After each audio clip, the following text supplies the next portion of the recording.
heureux de vous voir, heureux de partager avec vous cette séance au cours de laquelle je vais continuer à enquêter sur un sujet sur lequel j'ai déjà eu l'occasion de parler au Beth Midrash, le sujet de l'ouvrage que j'ai publié récemment, Si Dieu c'est l'avenir, sommes-nous libres d'agir? Je vais prolonger ces investigations parce que, évidemment, c'est une très large enquête qui couvre pratiquement toute l'histoire du judaïsme depuis la Bible jusqu'au temps contemporain. C'est une question éternelle qui obsède, qui hante la conscience juive, mais aussi la conscience universelle, et qui interroge la question du partage entre ce qui relève de notre responsabilité, ce qui relève de nos choix, ce qui relève de notre autonomie personnelle dans tout ce que nous accomplissons au cours de notre existence, et ce qui, au contraire, est l'objet d'un déterminisme, que ce soit un déterminisme physique, psychologique, un déterminisme supranaturel comme la décision des dieux ou des puissances célestes qui imposent un destin. Vous savez que beaucoup de civilisations ont partagé cette conviction que des choses sont décidées par le système astral, par un certain nombre de facteurs qui pèsent sur les choses, ou encore le déterminisme suprême qui est celui de Dieu. Voilà, c'est ça la question qui interroge. Qu'est-ce qui relève de nous, personnes humaines, et ce qui relève de ce que j'appelle de manière maintenant beaucoup plus générale le déterminisme sous toutes ses facettes, telles que je viens très brièvement de vous les décrire. Alors, je ne vais pas revenir sur les séances précédentes qui ont déjà posé la problématique. Je voudrais juste très brièvement recadrer les choses avant de rentrer dans le cœur du sujet d'aujourd'hui. Le sujet d'aujourd'hui qui est de s'intéresser de plus près à la façon dont deux grandes figures médiévales ont abordé la question, à savoir Saadia Gaon, une des grandes figures des académies babyloniennes, et Maïmonide au XIIe siècle. Donc, ça sera le sujet principal d'aujourd'hui. Mais pour revenir très brièvement sur ce qui a été dit antérieurement, dans la Bible, on a vu que la toute-puissance de Dieu est souvent exprimée, ne fût-ce que parce que Dieu est le créateur de toutes choses. Que beaucoup de versets sur lesquels je ne reviens pas indiquent que Dieu connaît beaucoup de choses à l'avance et même qu'il les préfigure, voire qu'il les prédestine. Si vous avez été de bons juifs dévots et pieux samedi matin, vous avez lu la Haftara dans laquelle Dieu annonce à Jérémie que avant sa naissance même, il le prédestine à être prophète. Donc, il y a bien, et il y a de multiples exemples dans la Bible, des occurrences qui montrent que Dieu sait à l'avance, non seulement qu'il sait ce qui se passe à l'avance, mais qu'il préfigure un tas de choses. Et bien sûr, on se demande s'il préfigure tout. C'est la grande question, évidemment, mais en tout cas, il préfigure de nombreuses choses. Et pourtant, on voit par ailleurs que Dieu ne cesse d'interpeller les hommes, de les renvoyer à leurs responsabilités. On voit bien que se passe dans le monde, et la Bible le décrit, des tas de crimes, des tas de choses qui forcément ne relèvent pas directement de l'action divine. Et on peut s'interroger sur le fait que dès la Bible, les deux éléments sont présents, ce qui apparaît comme une sorte de préscience de Dieu, une connaissance qui semble absolue, et d'autre part, la liberté d'agir laissée aux humains. Mais dans la Bible elle-même, ces deux principes, omniscience et liberté, se heurtent. Et le lecteur lui-même reste pantois, interrogatif, devant des situations dont l'une des plus connues, et je ne vais pas revenir en détail, c'est le fait que Dieu annonce à l'avance qu'il sait que Pharaon refusera de laisser partir le peuple d'Égypte. Il dit explicitement, je sais qu'il ne laissera pas partir. Et comme on voit ensuite Pharaon et l'Égypte connaître des sanctions pour ce refus, on s'interroge à la fois sur le prédéterminisme qui pèse sur la liberté de Pharaon, mais aussi sur la justice divine qui semble punir un individu pour des actes auxquels il semble déterminé, prédéterminé. Il y a aussi dans la Bible des situations comme le fait que, même si on nous dit que Dieu sait tant de choses et sait peut-être toutes choses à l'avance, il arrive des situations dans lesquelles Dieu déclare qu'il apprend quelque chose. Le cas que je vais prendre, qui est un des plus connus, c'est la ligature d'Isaac, souvenez-vous, où une fois que Abraham a été jusqu'au bout, Dieu lui dit, maintenant, je sais que tu es fidèle, qui ata yadati, maintenant je sais, maintenant tu as prouvé ta fidélité. Ben, si je prends au sens premier littéral ce texte, ça veut dire qu'il y a une mise à l'épreuve, que Dieu veut vérifier le degré de piété d'Abraham, et quand il a fait ses preuves, le verset dit explicitement « maintenant ». Et j'ai envie de dire, en sous-entendu, maintenant seulement, je sais ce que tu vaux et ce que tu es prêt à faire. Si c'est le cas, si on lit au premier degré ces choses-là, ça veut dire très clairement que Dieu ne savait pas à l'avance quelle serait l'attitude d'Abraham. En tout cas, on est parfaitement en droit de le supposer. Ne vous étonnez pas, en lisant les commentateurs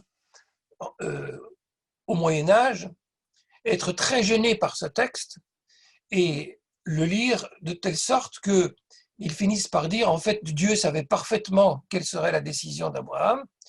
Ce qu'il ne savait pas, c'était ce que les autres humains pourraient en penser, et que c'est pour ça que ce texte-là vient démontrer les choses. Mais on est là déjà dans des tentatives secondaires de lever une difficulté qui est bien présente dans le texte et qui montre quoi au fond?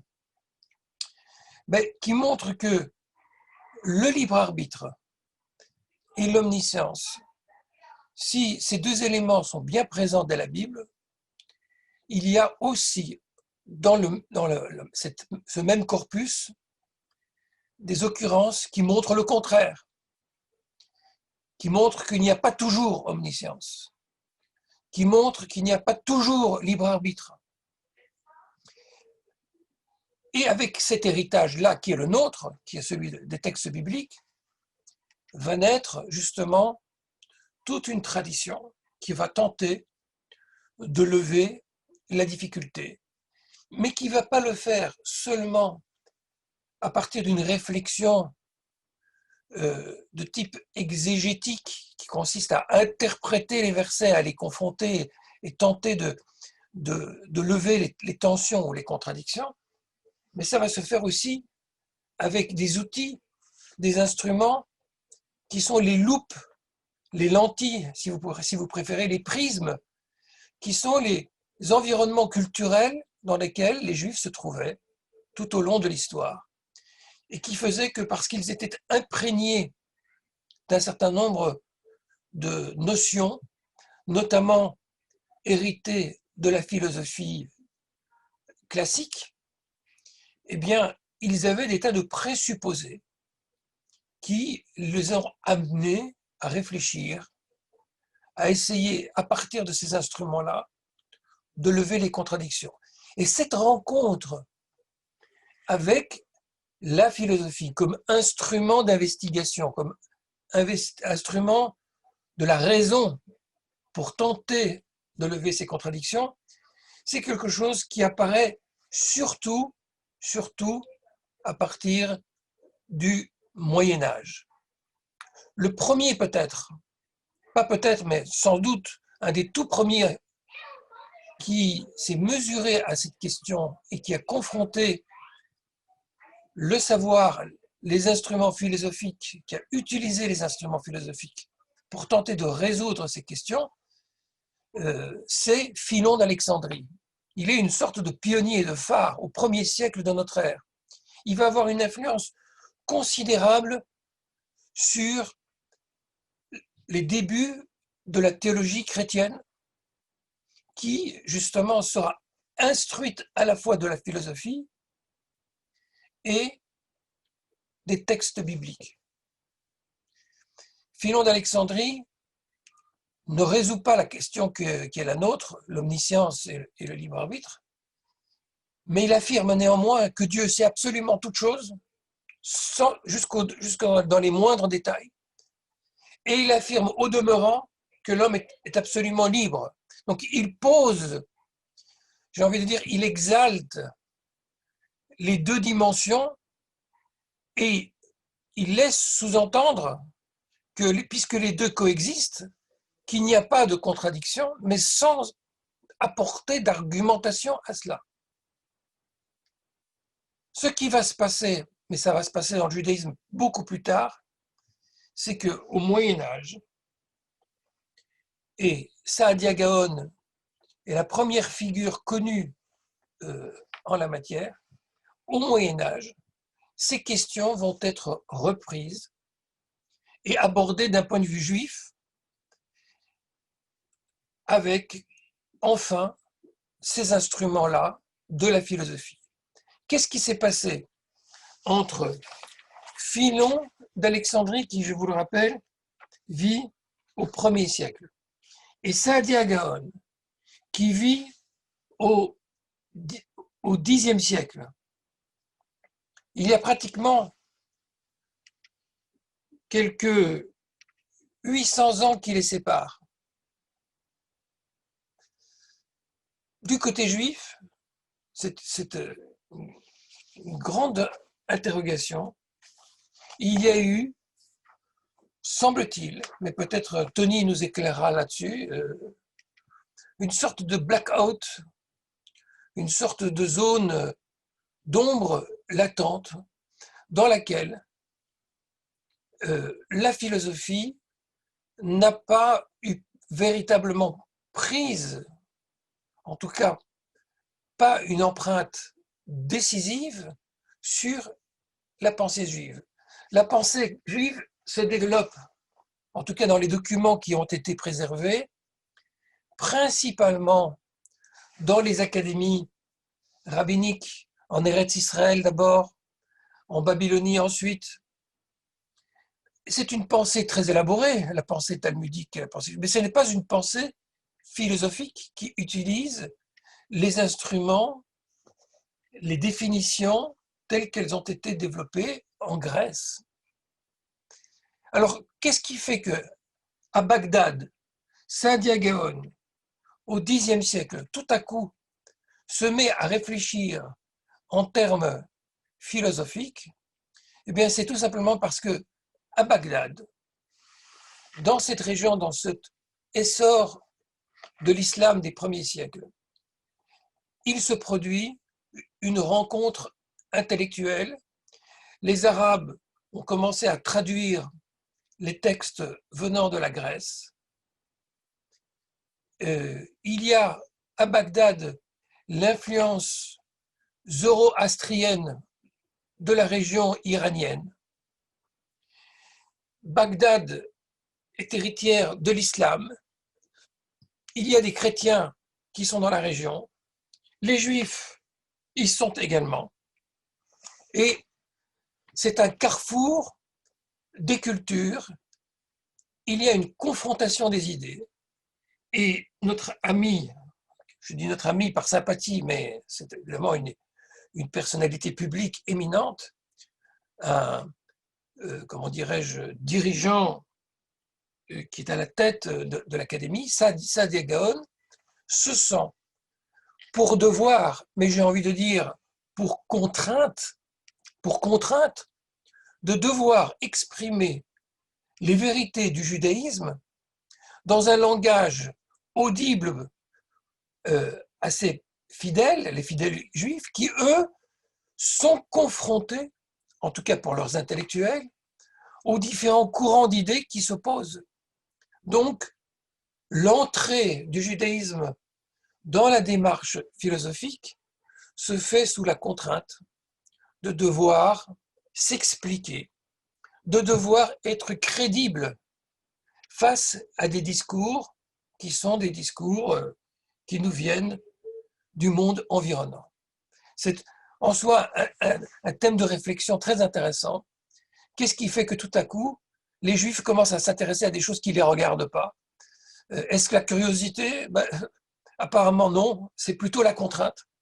Mais la contrainte qui finit par être très opérante et par bouleverser de l'intérieur. Et j'ai envie de dire bouleverser de manière définitive le judaïsme, puisque cette empreinte de la philosophie va marquer les esprits jusqu'à l'heure d'aujourd'hui. Il n'existe pas de judaïsme chimiquement pur et purement talmudique, parce que progressivement, cette philosophie va pénétrer le discours rabbinique. Et même quand on aura une figure comme Rabbi Yehuda Halevi, qui au XIe siècle s'oppose au discours aristotélicien, à la philosophie, à son corps défendant, son argumentaire est profondément marqué, forgé par les concepts de la philosophie. Il contre-attaque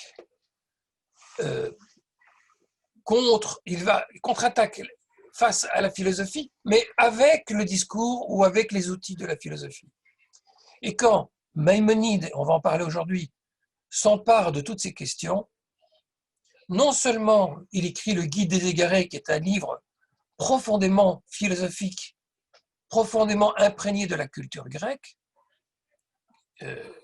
classique, enfin philosophique, mais il ne se contente pas d'écrire le Guide des égarés, il introduit dans son Mishneh Torah, dans son œuvre de codification de la loi juive, un tas de choses qui sont le produit de la rencontre entre le judaïsme et la philosophie. Il faut se rendre compte que Ilchot Yesodei HaTorah, toutes les lois sont les fondements de la Torah, sur ce qui est la pensée profonde de la Torah, ce qui est ses prémices de croyance sont pour Maïmonide concevables et uniquement concevables dans les termes de la philosophie. Et là revient un thème très très connu que Mireille présente avec nous ici, que connaît bien, qui est celui qui remonte à l'Antiquité, dans lequel on pense, avec Maïmonide, que la philosophie est tellement importante qu'il n'est pas possible que ce soit les Grecs qui l'aient inventée. Il n'est pas possible que Moïse, que les grands prophètes aient pensé tout ce qu'ils aient pensé sans avoir utilisé la philosophie. Alors d'où elle vient, cette philosophie? Mais la philosophie vient d'Israël. Elle était juive, elle était profondément juive. Et ce sont les philosophes grecs qui l'ont pillée à Israël, qui l'ont volée à Israël, enfin qui l'ont empruntée, et puis qui l'ont fait sienne et qui ont oublié, de manière malveillante peut-être, qu'elle venait d'Israël. Et il y a beaucoup de penseurs de l'Antiquité qui vont dans ce sens, et ce thème-là va être répété abondamment. Alors, je n'entre pas dans cette question davantage, mais chaque fois qu'il y aura quelque chose de l'extérieur qui va pénétrer à l'intérieur du judaïsme, on finira par dire que cette chose-là, elle vient du judaïsme, parce que sinon, on aura l'impression d'être du shatnez, c'est-à-dire un vêtement hybride qui n'est pas tout à fait cachère. Ça aussi, c'est un des grands thèmes de réflexion qui déborde de notre sujet, mais je voulais vous le présenter en introduction pour vous faire comprendre à quel point ce qui se joue ici, à travers cette question particulière de l'omniscience et du libre arbitre, c'est pas seulement une question capitale pour tous les humains qui est de savoir la part de déterminisme, de liberté qui existe dans notre existence, c'est aussi la rencontre de la religion avec la raison. C'est la rencontre aussi du particularisme avec l'universalisme qui est en jeu à travers cette vaste enquête. Alors nous allons nous intéresser sans plus attendre à Saadia Gaon, et je vais demander à notre éminent technicien, Charlie, si tu veux bien, ouais. projeter sur notre écran le texte. Voilà, je crois qu'il y a moyen de projeter le. Le voilà. Voilà, et on a également, la vision, voilà. c'est parfait. Voilà, c'est magnifique. Voilà, j'espère que vous voyez tous ce qui est à l'écran. Voilà donc Saadia Gaon, et nous allons, sans plus attendre, entrer dans le texte lui-même.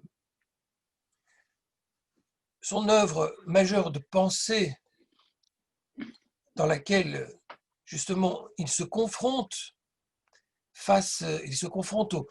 aux différents courants de son époque, dont les Karaïtes, hein, entre parenthèses, un groupe juif très influencé par la philosophie justement. Son œuvre principale, c'est le livre des croyances et des opinions, Emunot Vedeot en hébreu, mais ce texte est écrit en arabe. On en a des traductions déjà médiévales. Et lisons ici deux aspects de sa pensée. Dans un premier passage du chapitre 4 qui nous concerne, il écrit que le Créateur n'infléchit jamais la volonté humaine en interférant dans ses décisions. Alors ça, c'est une déclaration très étonnante, parce que je citais tout à l'heure le fait que Pharaon avait eu le cœur endurci, mais probablement que Saadia Gaon lui-même considère qu'il y a des situations peut-être tout à fait d'exception. Je ne connais pas le texte de Saadia qui se confronte à la question de Pharaon, mais il pose une règle générale, on va dire. Et cette règle générale, qui est très importante, c'est qu'il insiste pour dire que l'homme est véritablement responsable de ses actes et qu'on ne peut pas renvoyer à Dieu la responsabilité ou au destin.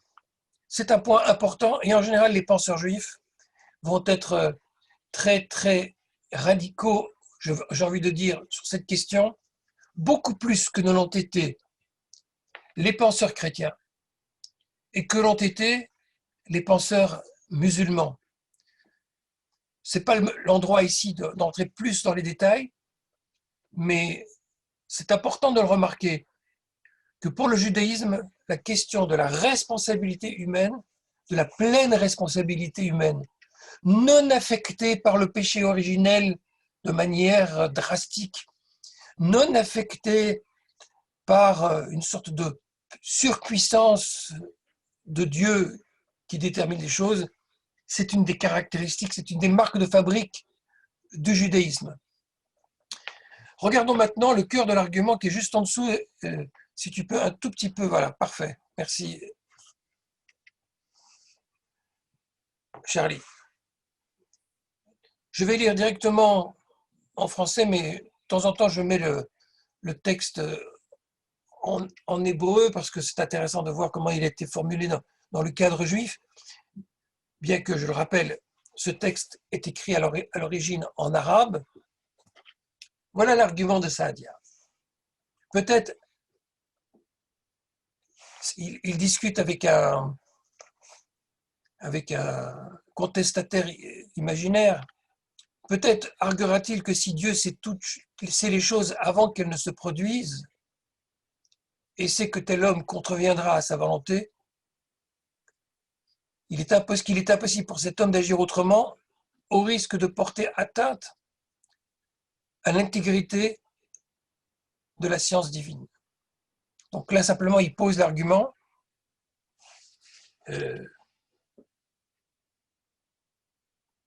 et qu'il le pose, j'ai envie de dire, de manière très claire. Si on prétend que Dieu sait les choses à l'avance, quelle est la véritable marge de manœuvre?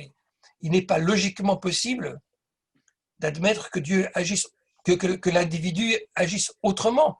Parce que si on agit autrement que ce que Dieu a prévu, bah, ça veut dire que Dieu se trompe, que sa préscience n'est pas parfaite. Voilà, donc l'argument est clair, je ne reviens plus sur cette... Mais c'est intéressant de noter que il a parfaitement conscience de la contradiction. Il n'est pas dans le déni, en tout cas, de ce qui apparaît à l'esprit de tous ceux qui réfléchissent et constatent la difficulté, ce qu'on appelle l'aporie. Et voici maintenant son argument. Mais il ne peut avancer aucune preuve que la connaissance du Créateur de ces futurs événements soit la cause qui les fait advenir. Cela n'est qu'une supposition ou une élucubration malveillante. Alors, Dieu crée tous les événements futurs parce qu'il est le créateur, mais il laisse entendre que ce n'est pas parce qu'il crée tout qu'il est la cause de tout.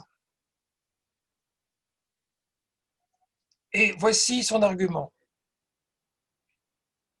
Car si la connaissance que détient le créateur des futurs événements était cause de ce qui les fait advenir, il devrait être éternel.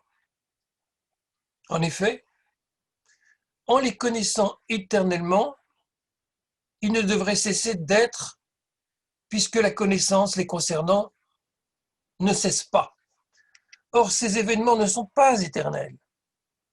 Ce qu'il faut donc en penser, c'est que Dieu connaît ces événements dans la vérité de leur réalité, ce qui en surgira, il le sait déjà, et ce que l'homme choisira, il le sait également. Alors, on va essayer de comprendre comment se construit cet argumentaire avant d'en juger. Il y a en fait deux arguments, deux parties de l'argument.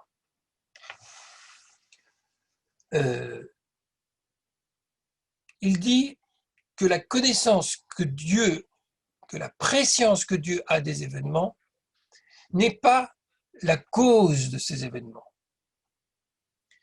Pour le dire en d'autres termes, ce n'est pas parce que je connais une chose à l'avance que je suis la cause, je suis celui qui provoque cet événement.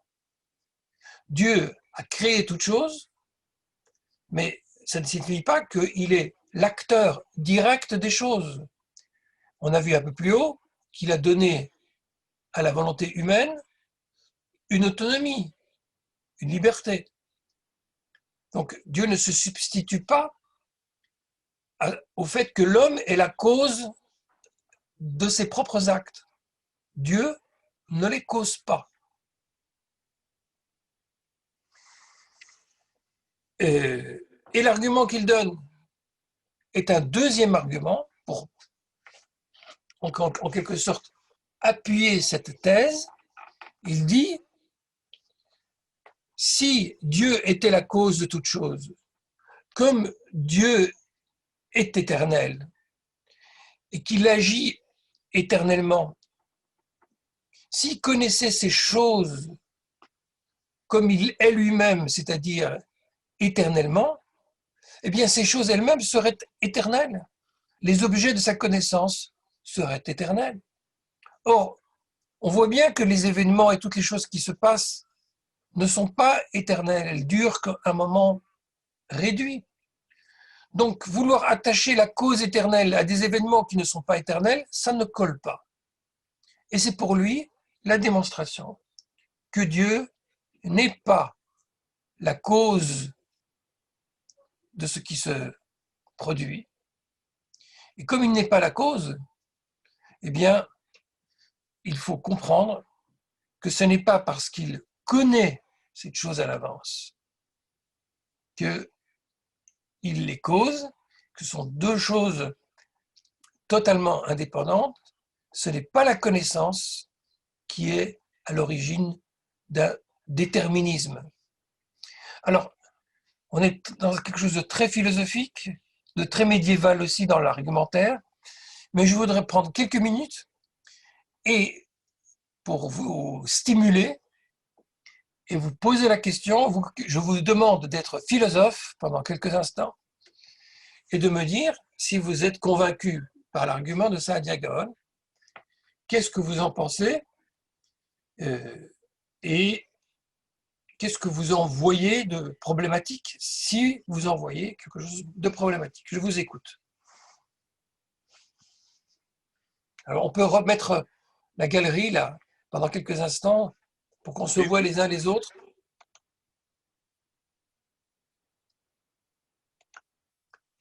Alors, est-ce que quelqu'un... alors, Pierre. Alors, Pierre, attention à ce que tu vas dire. Dans quelques instants, on va juger de Saadia Gaon. Ouvre ton micro. Il faut que tu ouvres ton micro, Pierre. Bonjour à tout le monde. Merci beaucoup pour cette présentation et pour le livre sur lequel je suis en train de peiner, mais enfin, j'avance et je ne lis pas du début à la fin. Mais... Et alors, sur Saadia Gaon, la question. Alors moi, j'ai lu un peu l'argument que tu dis dans ton livre, en fait. Tu dis que c'est un argument fallacieux, que c'est un argument, un paralogisme, c'est-à-dire cet argument de l'éternité des choses, c'est effectivement un argument, comme tu soulignes, qui n'a pas été beaucoup apprécié et reconnu après par la suite. Toutefois, moi je trouve qu'il y a une chose très intéressante chez Saadia Gaon, en tout cas de ce que j'ai pu lire, parce que je n'ai pas eu accès au texte complet, mais enfin, à part la citation que tu fais dans ton livre, c'est qu'il distingue bien deux choses. C'est le problème de ce qu'on appelle en philosophie les futurs contingents et le problème de la causalité. C'est-à-dire quand il dit que Dieu peut connaître l'avenir, ça n'a rien à voir avec la question de la cause qui les fait advenir. Et ça, c'est un argument qui est intéressant. Et dans la philosophie, disons, analytique contemporaine, on distingue bien ces deux choses-là. Et je pense que si l'argument de l'éternité des événements, quelque chose, si les événements en cause devaient être éternels, ça c'est un argument qui est un peu fallacieux, mais ce que saisit Saadia Gaon, c'est le fait que quand on mélange la notion de connaître l'avenir et l'omniscience de Dieu, si Dieu connaît l'avenir et Dieu est omniscient, donc il ne se trompe jamais, là on tombe dans un problème insoluble, philosophiquement insoluble. Ça veut dire qu'il n'y a pas de liberté. Et ça on pourrait le développer, mais enfin c'est assez clair. Et, par contre, l'argument de distinguer la connaissance des futurs contingents des événements et de la causalité, ça, c'est également important.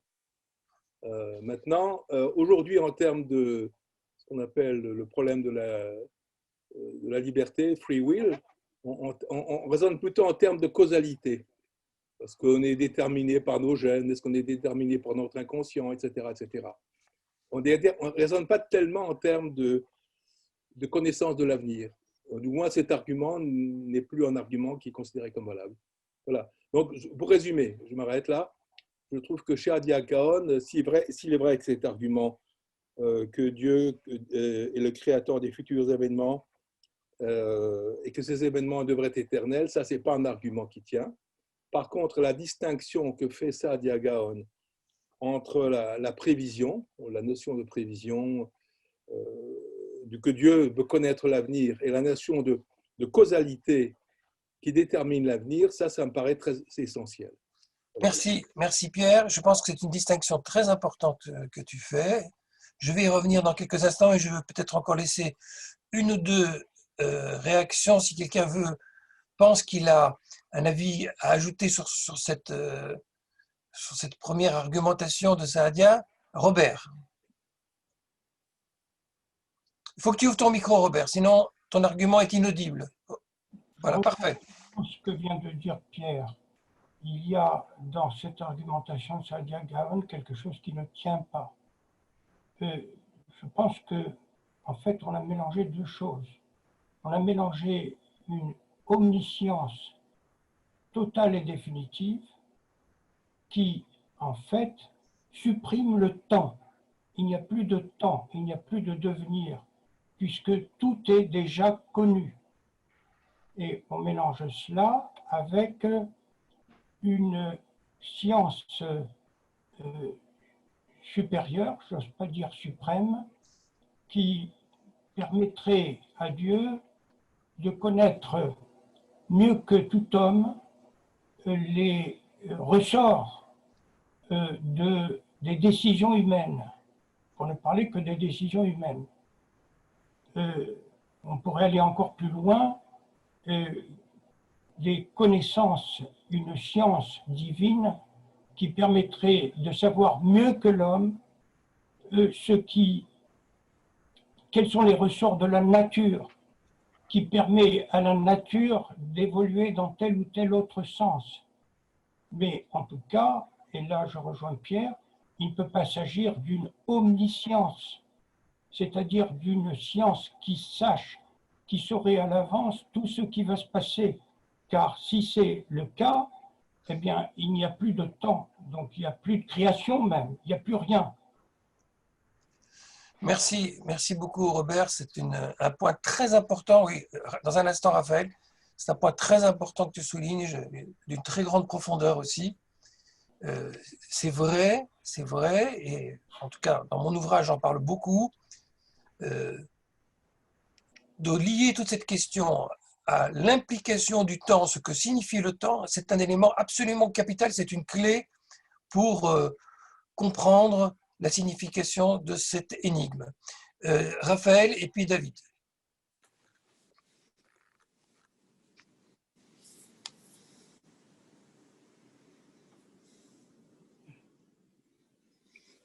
Oui, vous m'entendez? Parfaitement. Parfait.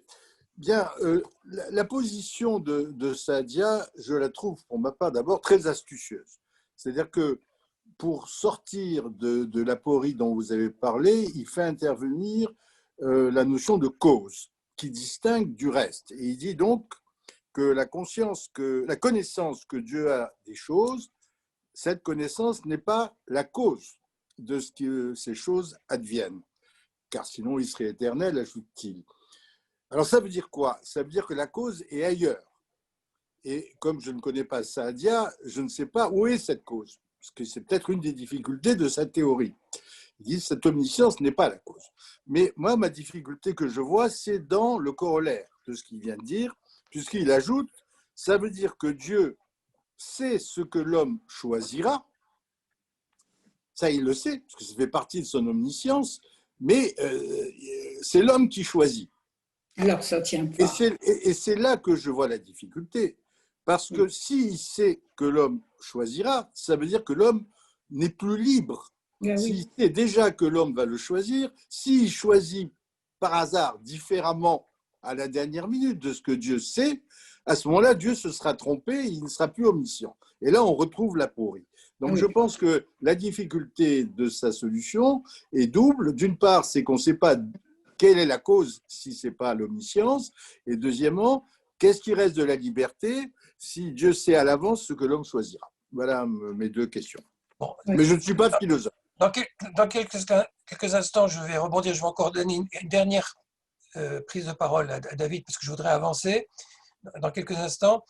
Mais la nuance que vous venez d'apporter, vous dites que vous n'êtes pas philosophe, mais c'est une nuance capitale et c'est le point important sur lequel je vais rebondir tout à l'heure. David.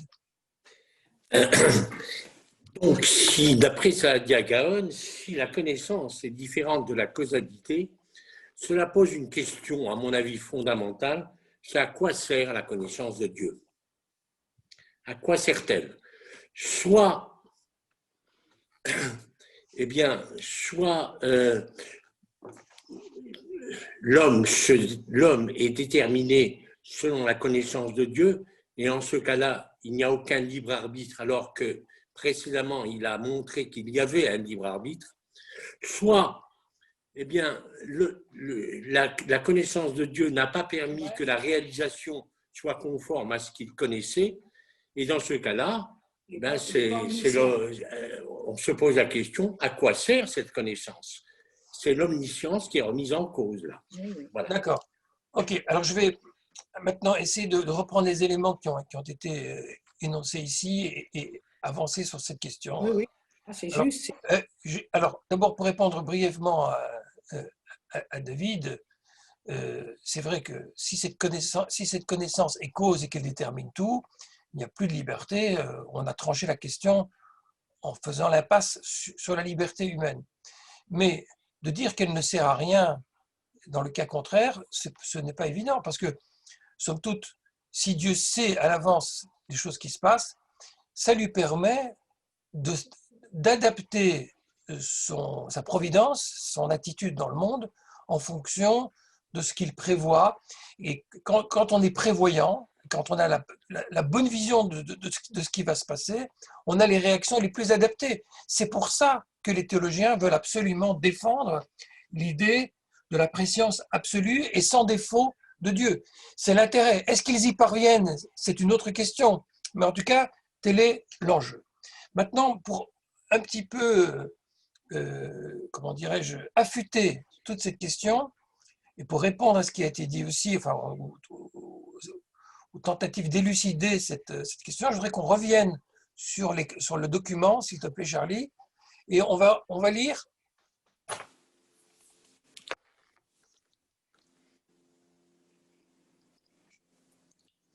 On va lire la reprise de l'argument par une figure du XXe siècle. Merci de lever un petit peu. Il faut couper les micros des autres personnes. Voilà.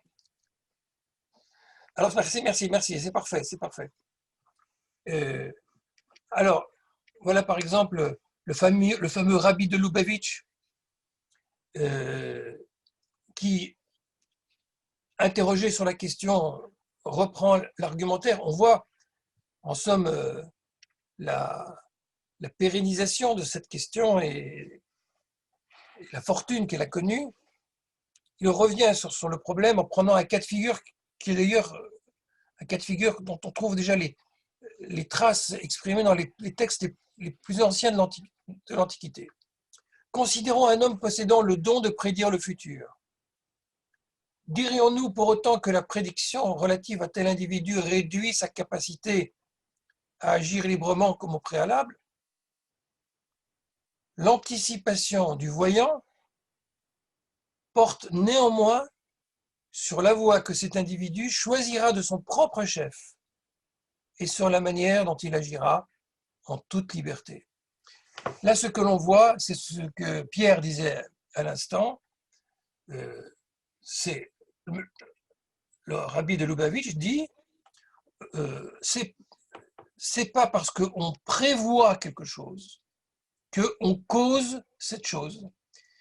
Quelqu'un, quel qu'il soit, qui a une prévision, n'est pas l'auteur de ce qui se passe. Alors évidemment, l'exemple qu'il prend, celui du voyant, est discutable parce qu'on peut contester l'existence même de voyants qui, telle Madame Irma, serait capable de prédire chaque chose de la vie, mais sans parler de cette dimension comment dire, surnaturelle magique de voyant au sens de 10 heures de bonne aventure, on voit que l'argument de la distinction entre prévoir et causer est somme toute quelque chose d'assez trivial. Je voudrais également, par exemple, pour renforcer ce que dit Pierre, revenir sur une situation très simple. En ce qui me concerne, je ne suis pas voyant, je n'ai pas de super pouvoir, en tout cas je ne veux pas les révéler au grand public, mais je peux vous assurer avec une très grande certitude que demain matin, le soleil se lèvera. Et pourtant, je vous assure n'être pas la cause de cet événement qui va se produire. Alors, comment je peux faire ça? Encore une fois, la proposition est triviale. C'est pas, le fait de prévoir, en effet, n'implique pas que celui qui prévoit est cause de ce qui se produit. Et je n'ai pas besoin de cela, de faire de grandes démonstrations et d'aller expliquer cet argument pour lequel Raphaël a bien vu aussi qu'il était faible et sans véritablement impact. Je n'ai pas besoin de dire que Dieu, parce qu'il a une connaissance éternelle, ne peut connaître que des choses éternelles. Tout cet argument-là est un argument qui ne tiendra pas la route. Les philosophes diront que Dieu peut avoir une connaissance éternelle par succession. Les objets ne doivent pas être éternels. Il peut connaître éternellement quelque chose qui va se succéder les uns après les autres. Donc, on n'a pas besoin d'arguments forts. On n'a pas besoin d'arguments de soutien pour dire une chose aussi triviale en réalité que le fait que prévoir, ce n'est pas causer et que c'est quelque chose que l'on peut parfaitement distinguer. Et c'est tellement trivial qu'on se demande même, mais où est la consistance de l'argument, puisque c'est tellement évident. Et là, c'est là que Raphaël aperçoit quelque chose qui est important, qui est quasiment le tour de passe-passe que produit Saadia Gaon, c'est qu'en dissociant le fait que Dieu soit cause des choses, ou qu'il les connaisse d'avance, même s'il y a dissociation, il ne résout pas, il ne montre pas comment Dieu, alors qu'il n'est pas la cause des choses, parvient néanmoins à avoir une connaissance absolue de tout. Ça, il ne l'explique pas. Il dit juste, il n'en est pas nécessairement la cause. Admettons. Mais alors, comment les sait-il? Ça, aucune réponse n'est donnée. Donc, en vérité, Saadia Gaon nous renvoie à la foi. Il ne donne pas d'explication.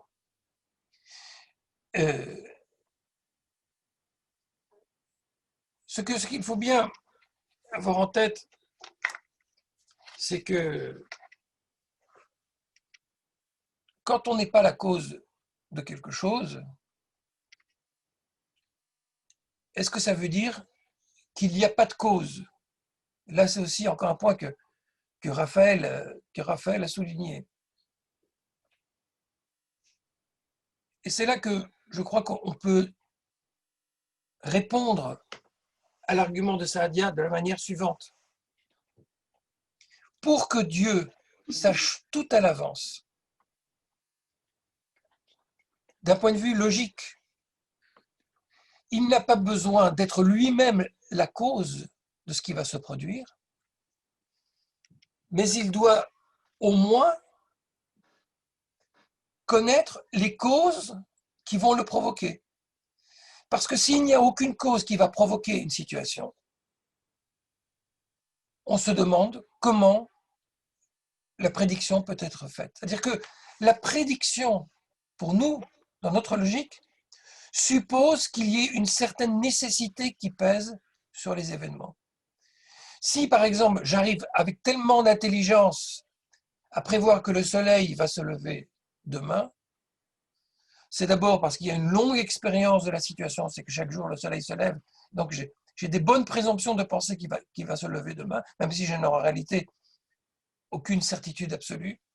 Et puis, je peux aussi me baser sur tous les calculs des astronomes et de leur science. Et c'est parce que je veux me baser sur toute cette, je dirais, cet enchevêtrement, mais aussi cet ordre et cette organisation causale que je vais être capable d'affirmer avec force que le soleil va se lever demain. Et si je reprends l'argument de l'homme qui prévoit un événement, un bon analyste politique de la situation peut prévoir que quelque chose va se produire. Il peut le prévoir avec, disons, une très, très grande probabilité, parce qu'il va analyser les causes qui sont à l'œuvre dans une situation politique donnée, et que c'est se fondant sur ces causalités à l'œuvre qu'il va être capable de déloger, de déceler, qu'il va être capable d'un bon pronostic, d'une bonne conjecture, voire même d'une connaissance anticipée, parce qu'il connaît des causes que d'autres ne connaissent pas. Donc, pour en terminer avec cet argument de Saadia Gaon, ce qu'il dit, c'est trivial. Connaître à l'avance n'est pas causer. On peut parfaitement le suivre sur cet argument. Il n'y a aucune difficulté à cet argument. Mais de là à conclure que connaître à l'avance se passe de toute causalité, ça, c'est inexplicable. Parce qu'on se demande alors, sans réponse, sur quoi se fonde cette préscience? Sur comment peut-elle être aussi sûre s'il n'existe aucune nécessité qu'elle se produise? Et là, on est au cœur de la contradiction, si bien que, en effet, Pierre, je pense que la solution qu'apporte Saadia Gaon est ce qu'on appelle un paralogisme, c'est-à-dire un faux raisonnement ou un mauvais raisonnement, un raisonnement qui n'aboutit pas sur un plan logique. Parce qu'il veut démontrer quelque chose qu'il ne démontre pas. Il ne démontre aucunement que la préscience est compatible avec la liberté. Son argument, tout en étant parfaitement vrai, comme tu l'as souligné, que causer, ce n'est pas, que préconnaître, ce n'est pas causer, cet argument est tout à fait pertinent, mais simplement, il ne répond pas à l'énigme. Il n'est pas suffisant pour répondre à l'aporie qui est la nôtre. Alors, est-ce qu'il est l'auteur? Là, je me replace maintenant de nouveau comme historien. Est-ce que Saadia Gaon est l'auteur de cette solution? En réalité, non. En réalité, non. Et c'est intéressant de voir que, en tout cas, selon l'enquête que moi j'en ai menée personnellement, le plus loin que j'ai pu remonter se trouve chez Origène. Origène qui est un père de l'Église. Un des premiers pères de l'Église qui a d'ailleurs finalement été mis sur la touche. L'Église a passé beaucoup de temps à éliminer les courants dissidents, et finalement Origène qui est peut-être le père de la théologie chrétienne, à bien des égards, en tout cas son principal inspirateur et principal exégète, il va vraiment être fondateur de plein de choses. Origène est le premier chez qui j'ai trouvé cet argument. Voilà ce qu'il dit, on a le texte sous les yeux. Le rapporteur d'un événement passé ou à venir n'est absolument pas la cause qui le fait advenir. Bon, je ne lis pas tout le texte, vous le relirez chez vous. Et un peu plus loin, il faut dire que la préscience n'est pas la cause de ce qui arrive. Nous dirons cette chose assez paradoxale, et cependant vraie, c'est ce qui doit arriver qui est la cause du fait qu'il ait telle préscience à son sujet. Car l'événement ne survient pas parce qu'il est connu d'avance, mais il est connu parce qu'il doit survenir. Alors là, chers amis, c'est un point important que je voudrais souligner avec vous, et qui est très intéressant sur un plan historique. Qu'est-ce que raconte Origène? Origène a parfaitement conscience du paradoxe. Il le dit explicitement. Nous dirons cette chose assez paradoxale et cependant vraie. Ce qui doit arriver, c'est ce qui doit arriver qui est la cause du fait qu'il ait telle préscience à son sujet. Il se rend bien compte qu'il y a une forme de nécessité sur laquelle se fonde cette préscience. Et pourquoi il dit que c'est paradoxal? Parce qu'il dit malgré cette nécessité, l'homme est parfaitement libre de ses actions. Ben oui, c'est contradictoire. Et ça, chers amis, chez les théologiens chrétiens, ce n'est pas rare, parce qu'il y a une fascination pour le mystère. Et il y a des choses que nous, pauvres humains, ne pouvons comprendre, mais Dieu surmonte le paradoxe. Et on en revient à cette question qui est de cette double croyance entre des choses incompatibles. Et finalement, la chose curieuse pour nous, c'est que Origène a donné un argument que le fait de connaître à l'avance n'est pas la cause, mais il a lui-même souligné que c'était un paradoxe et qu'il fallait l'accepter. Mais quand Saadia Gaon, par toutes sortes de médiations, finit par recevoir cet argument, qu'il a reçu probablement par l'école de théologie musulmane qu'on appelle le Kalam, quand il reçoit cet argument, il ne retient plus qu'une partie de l'argument d'Origène et donne l'impression qu'il la résout sur un plan logique, alors qu'elle reste frappée foncièrement du paradoxe. Entre parenthèses, pour la petite histoire,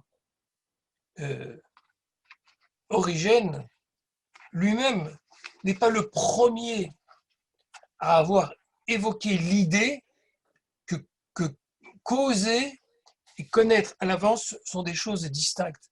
Ce n'est pas le premier à avoir dit ça.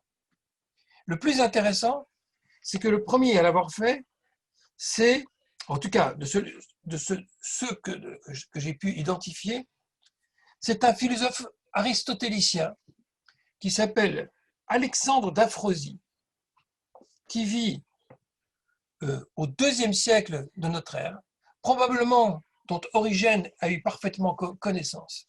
Lui est le premier dans son livre qui réfléchit sur ces questions qui s'appelle « Du destin », il réfléchit sur cette question, il est le premier à dire que prévoir, c'est autre chose que faire, que causer. Prévoir et causer. C'est chez lui que j'ai trouvé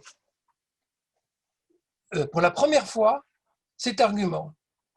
Mais ce qui est parfaitement intéressant chez Alexandre d'Aphrosie, c'est que quand il dit cet argument, ce n'est pas pour dire que Dieu sait tout à l'avance, mais c'est pour dire exactement le contraire.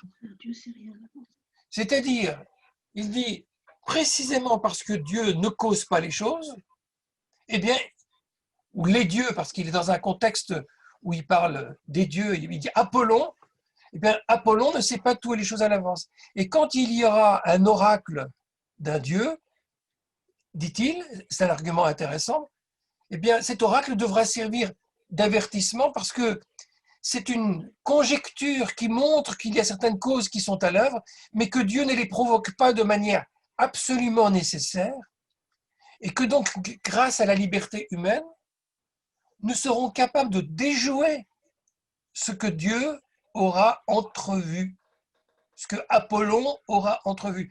Alors, regardez comme c'est d'une curiosité absolument intéressante. La première fois où l'argument de Saadia Gaon est utilisé, Saadia qui l'utilise pour prouver que omniscience et libre arbitre sont compatibles, la première fois que cet argument est utilisé, c'est pour prouver exactement le contraire, que omniscience et libre arbitre ne sont pas compatibles. Et c'est Origène entre les deux, entre Alexandre d'Aphrodie et Saadia Gaon, qui retourne cet argument d'Alexandre et qui dit connaître à l'avance, ce n'est pas causer, et néanmoins, c'est paradoxal, mais Dieu les connaît. Voilà. Il a fait basculer les choses dans le mystère. Et Saadia Gaon, il a laissé le mystère de côté et il a regardé uniquement l'argument qui est, je le répète, insuffisant pour achever le raisonnement et pour permettre la démonstration. Voilà. J'espère que à ce stade, vous m'avez suivi.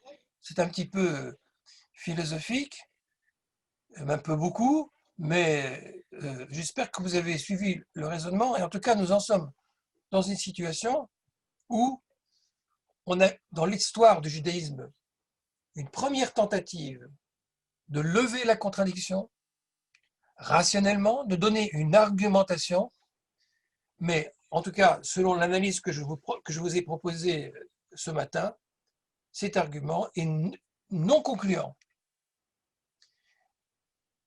Évidemment, ce qui est intéressant, c'est que Saadia Gaon, qui est le premier, ne sera pas le dernier, loin s'en faut, à se mesurer au problème. Et d'autres penseurs juifs vont s'en emparer et ne vont pas reprendre les arguments de Saadia Gaon, non pas parce qu'ils les ignorent, mais parce que très probablement, ils ont parfaitement conscience qu'ils ne sont pas concluants. On a diverses tentatives au Moyen-Âge de résoudre la question de l'omniscience et du libre arbitre. Et dans mon ouvrage, j'en fais état. Et je ne peux pas les énoncer tous, mais vous verrez que avant le XIIe siècle, on peut recenser au moins 5 ou 6 types de solutions qui sont proposées pour tenter de lever l'aporie. Chacune essayant par un biais ou un autre de sortir de l'impasse. En tout cas, il y a un moment de bascule, un moment décisif qui va marquer à jamais la pensée juive, c'est celui de Maïmonide, au XIIe siècle, qui, lui aussi, va s'attaquer à cette question, va la considérer comme une question absolument majeure. Il n'est pas le premier à considérer que c'est une question clé de toute la pensée juive. Je montre dans mon livre, par exemple, que Bahia ibn Pakuda, qui met en scène une âme qui discute avec la sagesse, que l'âme est malade, dolente, elle n'arrive pas à sortir de sa dépression parce qu'elle est confrontée à cette contradiction absolument fondamentale. Et Maïmonide aussi va considérer que c'est une question majeure. Regardez le texte qu'on a sous les yeux à propos d'une Mishnah dont j'ai déjà eu l'occasion, pour ceux qui en ont encore la mémoire, d'y consacrer, j'y ai consacré une séance entière, cette fameuse Mishnah de Rabbi Akiva, dans laquelle il énonce la formule Hakol Tsafouy Vareshut Netuna, tirée des Maximes des Pères. Hakol Tsafouy, qui a été entendu à travers l'histoire, comme tout est prévu à l'avance par Dieu, Vareshut Netuna, et le pouvoir d'agir, sous-entendu le libre arbitre, est néanmoins donné à l'homme. Bon, j'ai eu l'occasion, dans cette séance que j'ai consacrée à cette Mishnah, d'expliquer longuement qu'on a fait dire à ce texte, on a interprété ce texte et compris ce texte, probablement autrement que ce qu'il a voulu signifier à l'origine. Probablement que ce texte ne dit pas ce que je viens d'en dire, que tout est prévu à l'avance et que néanmoins le libre arbitre et dit ce qui laisserait supposer que Rabbi Akiva avait déjà en quelque sorte traité le problème et avait affirmé la conciliation des deux vérités. Probablement que le texte voulait dire tout autre chose, mais laissons ce problème-là, je n'y reviens pas, cette question d'exégèse, mais voyons comment Maïmonide, dans son commentaire de cette Mishnah, va donner un tournant à cette question. Je lis directement en français, mais vous avez le texte en hébreu, et j'invite les Hébréisants à le lire en hébreu. Pour le coup, le Mishneh Torah, lui, est écrit en hébreu. Ah non, pardon, le commentaire de la Mishnah est encore écrit en arabe. C'est une traduction secondaire, mais lisez quand même en hébreu parce qu'on a les concepts hébraïques de la philosophie qui se mettent en place. Cet aphorisme renferme de très grandes notions. Cet aphorisme, ce texte, donc cette Mishnah de Rabbi Akiva. Et pareille chose ne pouvait être associée qu'à Rabbi Akiva. Alors je m'arrête un instant. Pourquoi ça ne pouvait être associé que à Rabbi Akiva? Est-ce que quelqu'un devine pourquoi une telle sentence ne pouvait être rattachée qu'à un personnage comme Rabbi Akiva? Vous pouvez le deviner, hein? Vous connaissez un peu le personnage de Rabbi Akiva. Pourquoi un tel propos ne pouvait sortir que de la bouche de Rabbi Akiva?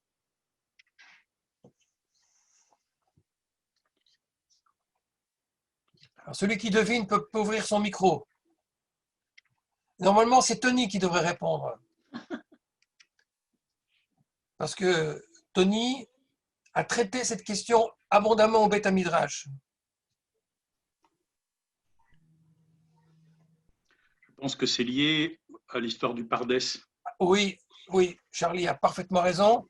Et c'est toi qui m'as mis sur la voie parce que tu as parlé de Tony et je me souviens que Tony effectivement a abondamment parlé du Pardès.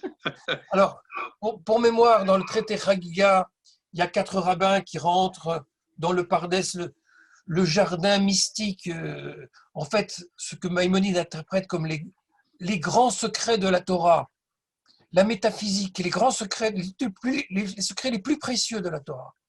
Et ces 3 rabbins, je fais rapide, échouent d'une manière ou d'une autre. Un 4e, lui, entre en paix et sort en paix, c'est-à-dire qu'il a réussi à rentrer dans les secrets de la Torah et à trouver les solutions apportées aux énigmes. Et ce personnage, c'est Rabbi Akiva. Et c'est comme ça que le conçoit. Donc, c'est très intéressant de voir ce qu'en dit Maïmonide. Il dit ce propos ne pouvait être associé qu'à Rabbi Akiva. Pour nous dire, on touche là à un secret très sensible. Et voici sommairement l'explication, à condition d'avoir compris les chapitres précédents. Tout ce qui est en ce monde est connu de lui, et il le conçoit. Tel est le propos. Tout est entrevu. Ensuite de quoi, tu ne dois pas en déduire que parce qu'il connaît les actions, s'ensuit une nécessité, de sorte que l'homme serait contraint dans ses actions. Non, chaque individu choisit ce qu'il accomplit. Et tel est le sens de pouvoir et donner. Alors, comprenons bien ce qui est dit ici. Dans ce texte, dans ce commentaire de la Mishnah de Rabbi Akiva, quelle est la solution que Maïmonide apporte? Je vous pose la question.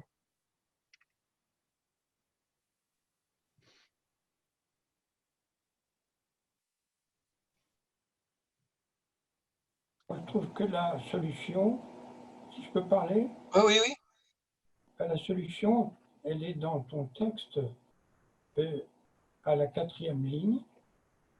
Il y a entrevue, c'est le premier mot, mais entre et entre parenthèses. Donc, tout est vu, mais non, tout n'est pas vu, tout est seulement entrevu. Oui.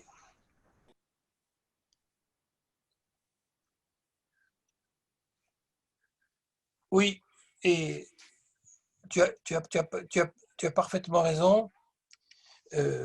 En réalité, à aucun moment dans ce texte, dans ce commentaire de la Mishnah, Maïmonide ne dit explicitement que Dieu a une préscience. Il reste volontairement évasif sur la question et il renvoie à ce qu'il a dit précédemment, et ce qu'il a dit précédemment, c'est en fait les développements qu'il fait dans son introduction à la Mishnah des Pirkei Avot, c'est-à-dire le fameux traité des 8 chapitres, dans lequel, dans le 8e chapitre, il consacre une longue explication pour concilier la préscience et le libre arbitre. Mais dans cette partie-ci, il ne parle pas de préscience et de libre arbitre, il parle simplement de la connaissance que de Dieu a les choses, mais il reste très vague là-dessus. Et il dit que ça peut être compris que si on a lu ce qui précédait. Et il a aussi dit que ce sont des notions très grandes associées à Rabbi Akiva pour laisser entendre qu'on ne peut les comprendre que si on pénètre les secrets de la Torah. Ce que je veux vous dire par là, c'est que Maïmonide, ici, laisse entendre que cette question, loin d'être résolue, d'être facilement résolue, requiert une véritable enquête. Et il laisse aussi entendre que ce n'est qu'en atteignant le niveau de Rabbi Akiva que l'on peut vraiment résoudre cette question. Donc, il fait comprendre que on ne peut pas y accéder facilement, mais sur le plan des conséquences, il dit qu'il faudra néanmoins comprendre que l'homme n'est pas contraint et que la liberté restera entière. C'est une façon de dire, voilà, je ne vous dis pas comment ça se résout, mais vous devez comprendre que ça se résout. Si vous atteignez le niveau de Rabbi Akiva, vous le comprendrez. Et si vous ne pouvez pas, ben faites confiance. Voilà un petit peu ce que dit Maïmonide. On n'a pas ici de solution. On a ici une déclaration qu'il y a un grand secret et qu'on peut résoudre le problème. Il ne dit pas comment on le résout. Mais Maïmonide ne se contente pas de ça et on va passer à la page numéro 2.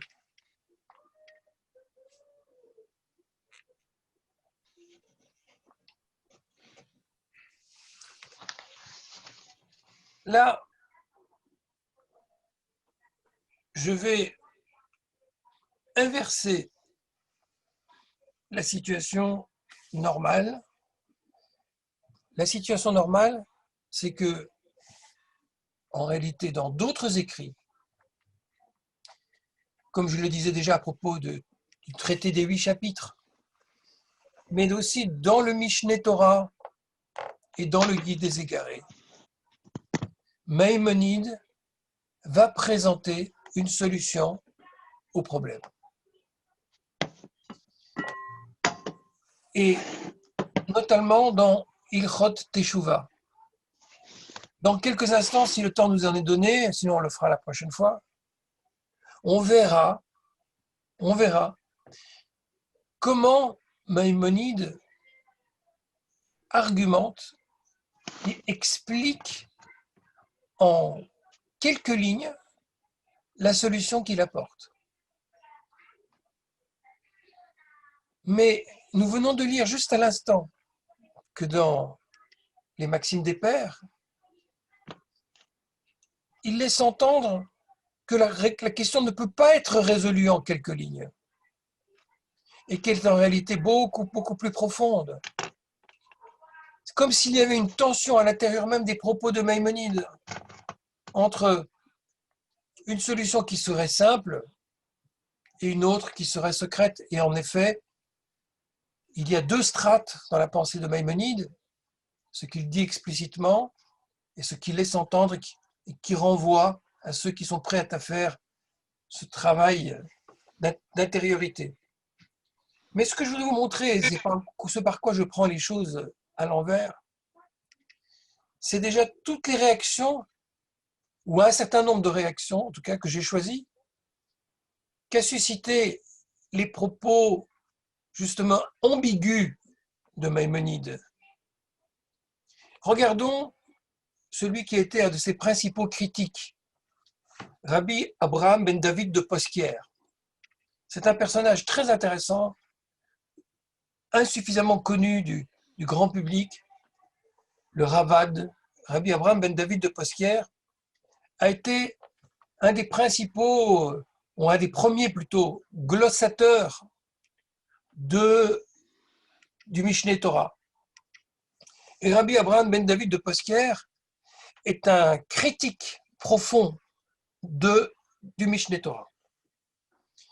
Il a eu une telle importance aux yeux des rédacteurs plus tardifs, parce que justement, il était une espèce de contrepoids intellectuel à Maïmonide, que dans les éditions courantes du Mishneh Torah, la pensée du Rabad, Rabbi Abraham ben David de Posquière, est intégrée dans le corps du texte. C'est-à-dire que si vous lisez aujourd'hui une édition du Mishneh Torah, vous lisez le texte, article après article, et puis juste dans l'article même, en bas, en footnote, mais en footnote intégrée dans l'article, il y a ce que dit le Rabad en contrepoids à ce que dit Maïmonide. C'est tout à fait passionnant et intéressant. Il est le seul à avoir bénéficié de ce statut.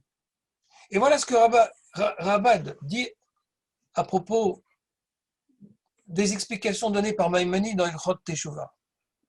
L'auteur, Rambam, Maïmonide, ne s'est pas comporté comme il sied à la conduite des sages, pour qui nul ne devrait entreprendre une affaire s'il n'est pas à même de la mener à bonne fin. Or, il a commencé par poser les données du problème et ses difficultés pour les laisser ensuite sans solution et s'en remettre à la foi. Il aurait mieux fait de laisser les consciences dans leur quiétude première plutôt que de semer en elles le doute et les abandonner ensuite dans cet état. Arrivera le jour où ce doute intérieur finira par ébranler leur bonne foi. Alors c'est une attaque en règle de Ravad qui ne mâche pas ses mots pour dire le grand Maïmonide nous a conduits dans une impasse absolument insupportable et il accuse Maïmonide d'avoir entraîné la plupart des croyants dans le gouffre de l'incertitude. Il a soulevé la couverture, il a laissé entrevoir qu'il y avait un grand secret et en réalité, dit-il, les solutions qu'il a apportées, on les verra, n'ont apporté aucune solution du tout.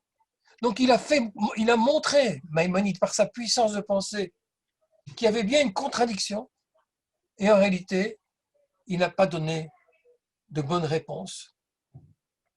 Et au lieu de construire la foi des gens, il l'a au contraire ébranlée. C'est une accusation très grave que vous pourriez parfaitement répercuter en la personne de votre serviteur. Puisque c'est moi-même qui vous place dans cette situation. De vous parler d'une contradiction dans laquelle vous n'étiez absolument pas préoccupé au moment de votre petit déjeuner. Vous étiez parfaitement tranquille ce dimanche dans votre confinement intérieur en se disant que tout va s'arranger. Et moi, je vous entraîne dans une aporie avec une question qui semble insurmontable. Et donc, je fais la même chose que Maïmonide, je vous place dans l'inconfort de la pensée et de la contradiction. Alors, je devrais un jour rendre compte, et j'espère non pas rendre gorge de cet exercice que je vous propose, mais évidemment pour ma part, j'ai l'intime conviction que c'est en s'attaquant aux contradictions que se trouve la fécondité et que l'on progresse véritablement dans la profondeur et l'intelligence des choses. Et en cela, je ne suis que le lointain disciple de Maïmonide. Alors, je suis plutôt du côté de Maïmonide, mais il n'empêche que Rabat pose une bonne question. Il demande, est-ce que vraiment Maïmonide, en faisant des déclarations de foi, est-ce qu'il a vraiment résolu la question ou est-ce qu'il nous a entraînés dans le gouffre? Regardez en dessous, avec moi, ce qu'en dit Rabbi Menachem Krakowski. Alors, c'est un penseur tardif, un glossateur tardif du Mishneh Torah sur Ilchot Tshuva.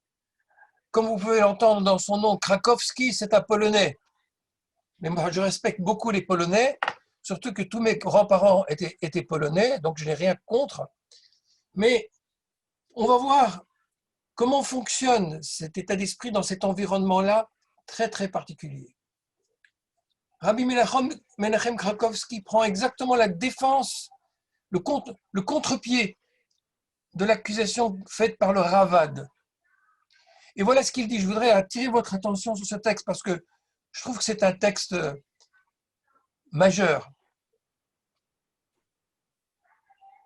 Maïmonide s'est parfaitement positionné en sage. Car non seulement il n'est pas resté sans réponse, mais il a vidé la question de toute pertinence.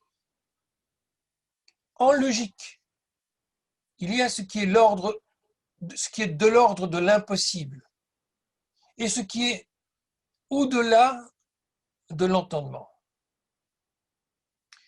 Maïmonide ne s'est pas attaqué impudemment à ce qui dépasse l'entendement, mais à ce qui est de l'ordre de l'impossible. Comme si l'on posait que 2 et 2 peuvent faire un autre chiffre que 4, ce qui défie l'entendement. Or, il montre que l'un des termes contradictoires, parce qu'il porte sur la connaissance divine, qui ne ressemble en rien à la connaissance humaine,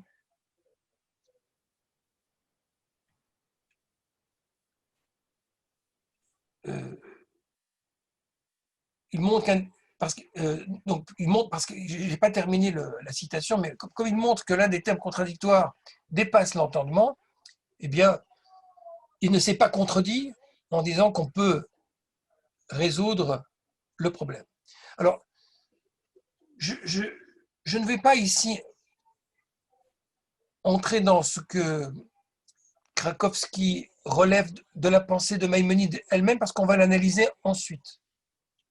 Je voudrais juste vous dire ceci. Krakowski distingue 2 choses différentes. Il y a ce qui dépasse l'entendement et ce qui contredit l'entendement. Par exemple, un miracle, ça dépasse l'entendement. Mais c'est quoi un miracle? Ce n'est pas quelque chose de contradictoire. Un miracle, c'est quelque chose d'inhabituel. On a l'habitude que la nature fonctionne d'une certaine façon, et puis tout d'un coup, il se passe quelque chose de tout à fait exceptionnel, et on le qualifie de surnaturel, on l'attribue à puissance supérieure. Alors, c'est vrai que ça nous dérange, ça contrevient à une habitude, mais ce n'est pas une contradiction. On n'est pas dans l'ordre de la logique, on est dans l'ordre de l'habituel et de l'inhabituel. On parle des événements, des faits, et non pas de la logique même des choses. Et ce qu'il dit, c'est que Maïmonide, il ne s'est pas attaqué à quelque chose qui dépasse l'entendement. Il a fait plus fort que ça. Il s'est attaqué à quelque chose qui contredit l'entendement. Alors on pourrait se dire, si Krakowski dit ça, raison de dire que Maïmonide s'est montré parfaitement illogique et qu'il devrait être complètement disqualifié pour cette raison-là. Eh bien donc, Krakowski renverse complètement la situation et dit, voilà pourquoi il ne peut pas être mis en tort. Parce qu'en effet, il s'attaque absolument à quelque chose d'absolument fondamental, quelque chose d'absolument contradictoire. Mais on parle de quoi? On parle de la l'omniscience de Dieu face au libre arbitre. Or, que savons-nous de l'omniscience? C'est l'omniscience elle-même, c'est-à-dire Dieu lui-même, qui dépasse tout entendement. On ne peut pas, quand on parle de Dieu, raisonner de manière logique. Voilà ce que dit Krakowski, et il a cette formule très audacieuse, c'est que cette question dépasse le problème que 2 et 2 doivent faire 4. Non, quand il s'agit d'un être dont on parle, qui est au-delà de toute chose, au-delà de l'entendement humain, les règles de la logique n'existent plus, elles ne sont plus valables. C'est pour les hommes qu'elles sont valables. Regardez la phrase, je renvoie maintenant de nouveau à des pères de l'Église, cette fois-ci à Tertullien, juste en dessous. On n'est pas loin dans le propos de Krakowski d'une célèbre sentence de Tertullien, Credo quia absurdum est. Je crois parce que c'est absurde. Alors, c'est quelque chose. Pourquoi je vous souligne tout cela? Parce que nous ne sommes plus ici, comme chez Saadia Gaon, dans une tentative logique de résoudre le problème. Selon la compréhension que Krakowski fait de Maïmonide, on est dans une solution non pas logique, mais métalogique. C'est-à-dire qui consiste à dire qu'il n'y a pas de contradiction, parce que cette question dépasse la raison. Et même, elle contrevient à la raison. Elle est quelque chose qui appartient à un domaine au-delà des capacités humaines. Et il comprend l'intrusion de Rabbi Akiva dans le Pardès comme une intrusion dans un domaine qui dépasse l'entendement et la logique. Où Dieu a ses raisons que la raison ne connaît point. Et on est carrément dans une des conceptions les plus marquées du christianisme, celle qui exalte le mystère, celle qui va jusqu'à dire que même la foi a pour caractéristique justement de s'attacher à quelque chose qui dépasse tout entendement, même qui contrevient à tout entendement. C'est une des situations les plus inattendues que, en analysant, en tentant de défendre un des plus grands maîtres rationalistes de tous les temps que représente Maïmonide, un commentateur comme Krakowski en vient à dire que Maïmonide est le défenseur de l'absurde, d'une foi qui confine à l'absurde au sens de dépassement de toute rationalité, même de contradiction à toute rationalité. Est-ce que vraiment, telle était la pensée de Maïmonide? Regardez, on a deux lectures, celle de Ravad et celle de Krakowski. Pour le premier, Maïmonide a vraiment tenté de résoudre logiquement la question et il a échoué.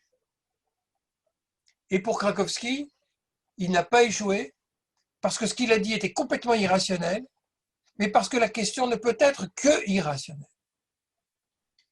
J'ai voulu vous montrer déjà la postérité de ce qu'était la pensée de Maïmonide pour que lorsqu'on va l'étudier, vous allez voir à quel point elle a suscité cette tension extrême entre celle qui cherche toujours à entrer dans la logique, mais une logique que Maïmonide ne révèle pas véritablement, et celle qui dit qu'il s'est fondé sur quelque chose d'absolument illogique. Est-ce que quelqu'un veut réagir? On va enlever le texte pour l'instant. Oui, oui. parce que, oui, je vais vous donner la parole dans quelques instants. C'est très dense, c'est très chargé. On n'a pas étudié encore justement quelle va être la solution explicite présentée par Maïmonide. Je voulais juste mettre en valeur que face à la solution logique, les tentatives de logique, il y a eu aussi une façon de comprendre les choses en disant qu'elles ne pouvaient pas se résoudre de point de vue logique.